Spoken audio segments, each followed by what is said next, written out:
నమస్కారం, welcome to I dream. ధర్మ మార్గం విత్ విజిత కార్యక్రమానికి స్వాగతం.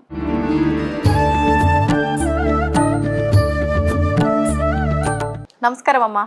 నమస్తే అమ్మ, మనం చూస్తూ ఉంటాం చాలా వరకు కిరాణా షాప్ దగ్గర ఏమన్నా డాగ్స్ కనిపిస్తే, స్ట్రీట్ డాగ్స్, వాటికి అక్కడే బిస్కెట్ ప్యాకెట్ కొని వాటికి పెట్టడము, లేదు అంటే వాకింగ్కి వెళ్ళినప్పుడు పార్కుల దగ్గర అట్లా కుక్కలకి బిస్కెట్లు పెట్టడము, ఇలాంటివి ఈ మధ్యకాలంలో చాలా ఎక్కువ చేస్తున్నారు చాలామంది. అంటే ఇది అంటే ఒక రకంగా కుక్క అంటే కాలభైరవుడు అని చెప్పి భావిస్తూ ఉంటాము. మరి అలా దేవతా స్వరూపంగా మనం చూసినప్పుడు దానికి మనం అలా ఫుడ్ పెట్టడం వల్ల మనకేదో మంచి జరుగుతుంది, మనకున్న దోషాలు తొలగిపోతాయి అనే విశ్వాసం కూడా చాలా మందిలో ఉంది. అసలు నిజంగా కుక్కలకి ఫుడ్ పెట్టడం వల్ల వచ్చే ఫలితం ఏంటమ్మా? కాలభైరవుడు అంటే అర్థం ఏంటిది? శివుడు అంటే కాలాన్ని హరించేవాడు, అంటే కాలానికి కాపలాదారి, అందుకే కాలభైరవుడు అని అంటారు. అంటే కాలానికి కాపలా కాసేది ఎవరు? శివుడు. అంటే ఏంటి? కాలభైరవుడు గనక దర్శనం చేసుకోకపోతే కాశీలో నీవు కాశీ వెళ్ళినట్టుగా కాదు, కాశీ వెళ్ళొచ్చిన తర్వాతనో ముందో కంపల్సరీ ఆయన దర్శనం చేసుకోవాలి అంటారు. తర్వాత కాశీ వెళ్ళొచ్చిన వాళ్ళను ఓడలు తీసుకొని నల్ల కుక్కకో తెల్ల కుక్కకో వేసి దానికి హారతి ఇచ్చి దర్పమలాల ఇబ్బంది పెట్టమని కూడా చెప్తుంటారు. చాలామంది వచ్చి మా కుక్కకి చేసేవాళ్ళు కాబట్టి నాకు తెలుసు. ఓహో, మేము కాశీ వెళ్ళొచ్చాము, కుక్కకు పూజ చేసుకుంటాం ఈరోజు అని ఓడలు దాని మెళ్ళలో వేసి దానికి బొట్టు పెట్టి హారతిచ్చి అవి ఏం చేయాలమ్మా? దానికి ఆహారంగా పెట్టాలా? వేస్తే కాశీ వెళ్ళొచ్చిన పుణ్యం పూర్తి దక్కుతుందట కాలభైరవుడికి పూజ చేస్తే అనేమో అన్నారు. మరి నాకు అంతగా తెలియదు తల్లి, నాకంత మూఢ విశ్వాసం ఏమీ లేదు.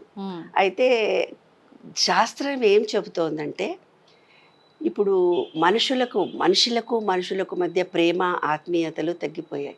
ఎన్నోసార్లు యూట్యూబ్లో మనకు వాట్సాప్లో కూడా మెసేజ్లు వచ్చినాయి. కుక్కలనేమో చంకనేసుకుంటున్నారు, పిల్లలనేమో కింద నడుచుకుంటూ వస్తున్నారు. పిల్లలకి కుక్కకి ఇచ్చే విలువ పిల్లలకి ఇవ్వటం లేదు అని పిల్లల్ని మాత్రం కాళ్ళని నడుపుతారు, దీన్నేమో చంకనేసుకొని ముద్దు చేస్తూ పోతుంటారు. ఎందుకు కుక్కల్ని పెంచుతారు? కుక్కల్ని కానీ పిల్లల్ని పెంచే సాంప్రదాయము యుఎస్లో నుంచి వచ్చింది, మన భారతీయ సంస్కృతిలో లేదు. కుక్క ఊరు కుక్కలుగా ఉండేవి కానీ పెంపకంలో లేవు. ఇంటి దాకా తీసుకొచ్చేది ఎందుకు వచ్చింది? ప్రేమ ఆత్మీయతలు కుటుంబ వ్యవహారం అనేది పూర్తిగా తగ్గిపోతుంది. యుఎస్లో ఏంటంటే వాళ్ళకు 14 ఏళ్ల నుంచి ఇండిపెండెంట్గా ఉంటారు. వాళ్లకు కుక్కల్ని పెంచుకోవడం ఒక రైట్. వాళ్ళు మనుషులతో సమానంగా పెంచుకుంటారు. అవి టాయిలెట్ పోతుంటే కింద పట్టుకుని పోవాలి, అది పడేయాలి, అది ఎంత సిస్టమేటిక్ రూల్ ఉంటుంది. అక్కడి నుంచి వచ్చిన సంప్రదాయమే ఇది మనకి. మన భారతీయ సంస్కృతిలో కుక్కనొక దేవుడితో సమానంగా, వేదాలు ఎలా నమ్మకంగా, వేదాలు ఎంత నమ్మకమో, దత్తాత్రేయుడి దగ్గర 4 ఉషనకాలు ఉండడము అనేది దానికి చాలా గొప్ప. అది 4 కుక్కలు అంటే 4 వేదాలతో సమానము, వేదాలు ఎంత నమ్మకం కలిగినవో వాటి కూడా అని. మీరు ఎక్కడన్నా కనపడే కుక్కను కనుక చూస్తే ఏదో ఒకటి ఇచ్చినా, అంటే నా అనుభవం ద్వారా నా కుక్కలతో చాలా అనుబంధం ఉంటుంది. ఏం లేదు, నేను పోతుంటే ఎన్ని కుక్కలు వెంటబడతాయా బాబు. నేను వాకింగ్ వెళ్ళేటప్పుడు కుక్క వెంటబడ్డది, నిన్న వీడియోలో కూడా చెప్పాను కదా. అయితే అలా కుక్కలు కొన్ని అంటే మనలో ఎప్పుడైతే ప్రేమ ఉంటుందో ఆ వాసనను బట్టి అవి మన వెనుకకు వస్తాయి నాన్న. మన వాసనలను అవి గమనిస్తాయి. నువ్వు ప్రేమతో ఉంటే వచ్చి ఆడుకుంటాయి. నీలాంటి అమ్మాయిలు చాలా ఇష్టం పిల్లలకు ఉంటుంది, కానీ కుక్కొచ్చి నీ దగ్గర ఇట్లంటే నువ్వు భయపడి అరుస్తావు. ఎందుకు అరుస్తావు? దానికేమో నీలో ప్రేమ ఉంది, ఆ ప్రేమ నేను చూస్తున్నానని, నాకే నీ చుట్టూ తిరగాలి, ఆడుకోవాలి అని వచ్చింది. నువ్వేమో కుక్క నా వెంటబడ్డదని నువ్వు భయపడతావు. అంతే, తెలియని వాళ్లకు భయం వేస్తుంది. కానీ ఆంతర రహస్యం ఏమిటిది? మనలో ప్రేమ ఉన్నప్పుడు కుక్కలు మన దగ్గరికి ఎక్కువ వస్తాయి. అది నాకి డాన్స్ చేసి పరిగెత్తుకొని పోతుంది.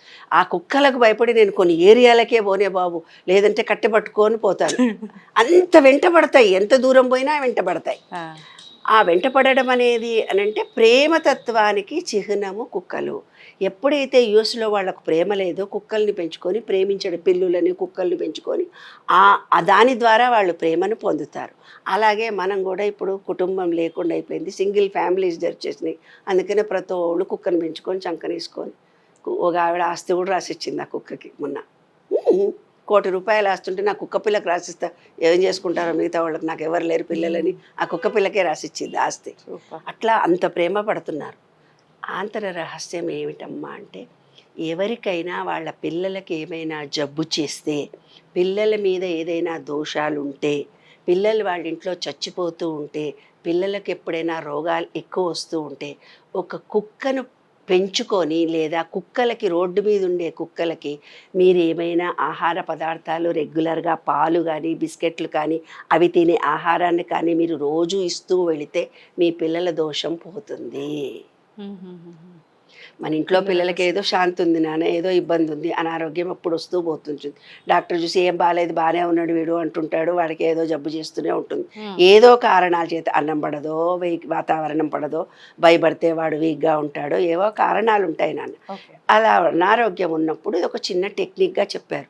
అది అందరికీ ఫలిస్తుందా ఫలించదా వాళ్ళ వాళ్ళ కర్మానుభవాన్ని బట్టి, వాళ్ళు చేసే వృత్తి ప్రవృత్తిని బట్టి ఉంటుంది. కాబట్టి కుక్కలకు కనుక మనం ఏమి వేసినా అది మన పిల్లలకు ఉండే దోషాలు పోతాయి. అయితే పిల్లలు పుట్టకపోతే కుక్కను పెంచుకొని అంటే ప్రేమించడం అనేది మొదలవుతుంది. ప్రేమించడం ఎప్పుడైతే మొదలవుతుందో ఈ విశ్వంలో ఉండే ఎనర్జీ ఈమె ప్రేమిస్తుంది పర్వాలేదు అనుకున్నప్పుడు వాళ్ళకి ప్రెగ్నెన్సీ కూడా వచ్చిన సందర్భాలు కూడా ఉంటాయి. అంటే పిల్లలు లేని వాళ్లకు ప్రేమ ఉండదు. కానీ ఒక కుక్క పిల్లని పెంచుకొని ప్రేమించడం మొదలుపెట్టినప్పుడు మేకలు, ఆవులు లేదా బర్రెలు అట్లా ఊర్లలో కొన్ని ఆచార వ్యవహారాలు ఉంటాయి. అయితే ఒక కుక్కనో ఒక పిల్లినో పెంచుకొని ప్రేమించడం మొదలు పెడితే వాళ్ళ ఇంట్లో పిల్లలు పుట్టడం కూడా నేను చూశాను. కాబట్టి కుక్క పెంచుకోవడము, కుక్కలకి ఏమన్నా ఇవ్వడం అనేది తప్పనిసరిగా వాటికి ఇస్తే అవి జీవితాంతం మన మీద రుణపడి ఉండి మనను ప్రేమిస్తూనే పోతుంటుంది. హృదయానికి ప్రేమకి చిహ్నమే కుక్కలు. విశ్వాసం, నమ్మకం. ఏ రోజు మళ్ళీ 100 సంవత్సరాలు ఎప్పుడో నాడు మళ్ళీ వెళ్ళినా కూడా ఆ కుక్క నిన్ను వాసన బట్టి నీ దగ్గరకు వచ్చి తోకూపి నిన్ను ప్రేమిస్తూ పోతుంటుంది. అంటే మనుషులకు లేని విశ్వాసము వాటికి చాలా ఎక్కువ ఉంటుంది. అవి నిరంతరము మనను ప్రేమిస్తూనే పోతాయి. అదే మనిషికి పిలుచుకొని వచ్చి భోజనం పెట్టని, తిన్నింటి వాసాలు లెక్క పెట్టినట్టు తిన్నింటివి నాకేమని వాళ్ళ మీదనే దొంగతనాలు చేస్తారు. పనోళ్ళని పెట్టుకుంటున్నాం మన వాళ్ళ. నేపాలీ వాళ్ళని పెట్టుకుంటే వాడు గొంతు విసికారు, ఆ గొలుసు ఇస్తుంది. పేపర్లో మనం రోజు చదవట్లే. వాడికి 30,000, 40,000, 50,000 ఇచ్చి వాళ్ళకు అన్నం పెట్టి అంత చేస్తే వీళ్ళ గొంతే విసిగిపోతున్నారు కదా. వాటికంటే కుక్క పిల్లలు నయం కదా, ఒక కుక్క పిల్లలు పెంచుకుంటే. అవును, నమ్మకంగా ఉంటే ఎవరిని ఇంట్లోకి రాని కదా. అదే అన్నమాట, నమ్మకానికి ప్రేమకు చిహ్నము ఈ విశ్వంలో ఉండే ప్రతి లా ఆఫ్ వన్నెస్. అది నా రహస్యం. సంతోషం అమ్మా, ధన్యవాదాలు. తవ్వుతున్న శివలింగం సరే దాన్ని అట్లా కప్పేసేయండి, చూపించదండి. Krishna is there. మూర్తి పూజ కాదు, సాక్షాత్ బ్రజేంద్ర నందన భగవాన్ ఉన్నారు మూర్తిలో. ఏమీ ఆశించకుండా ఆరాధించే వాళ్ళు కూడా ఉన్నారా ప్రభుజీ? నిజమైన భక్తి అంటే మనకు తెలియదు కాబట్టి